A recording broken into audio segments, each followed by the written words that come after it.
That's the dreaded problem that I've been having.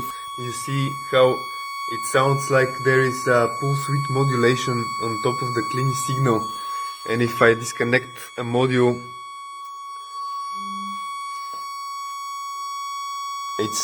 it's much more clean. If I connect it, it has this modulation on top of the saw wave. And it turned out that the problem is with my power supply. I was sure that my power supply was strong enough to provide power. I measured it consumes 130 milliamps. The power supply should be able to provide at least 500 milliamps. Finally, a couple of days ago, I found the issue.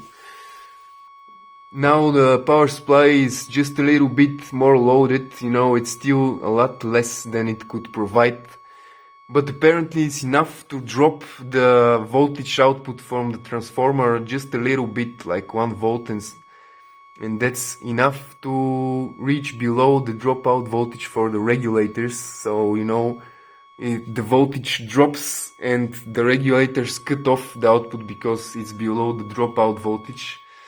And then the capacitors load a bit more, and the regulators push current again, and the oscillation comes from that. The transformer should output 12 volts of alternating current to fix this problem. That's the new power supply. It has 5 volt output, which has a separate transformer which outputs 9 volts analog alternating current. This is a toroidal transformer which outputs dual 12 volts alternating current, and now it shouldn't have any problems, because when the 12 volts alternating current is rectified, it becomes 18 volts DC or something like that.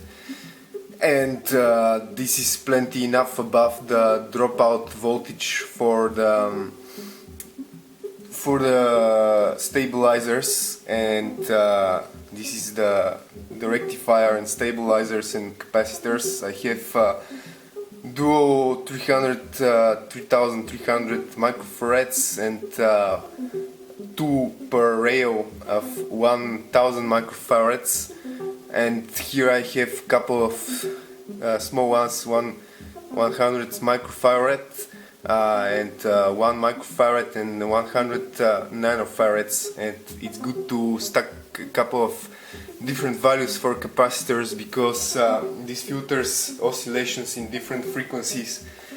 But now it shouldn't have any oscillations, because the main problem before was that I basically didn't made correctly the power supply, because I made it to output 9 volts alternating current from the transformer, and when rectified this becomes 13.5, and this is just slightly above the dropout voltage for the regulators, and they would drop the voltage to 0 when the voltage becomes below the dropout voltage, because the transformer is a little bit loaded. And if I disconnect something now,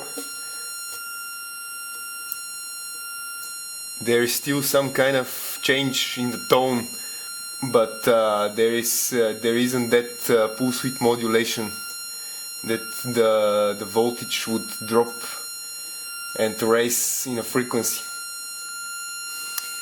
And now, if I load the power supply with a resistor 100 ohms,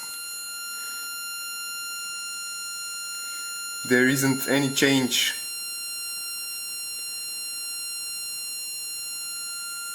And with the previous power supply it would start to oscillate dramatically when I load it with such a resistor.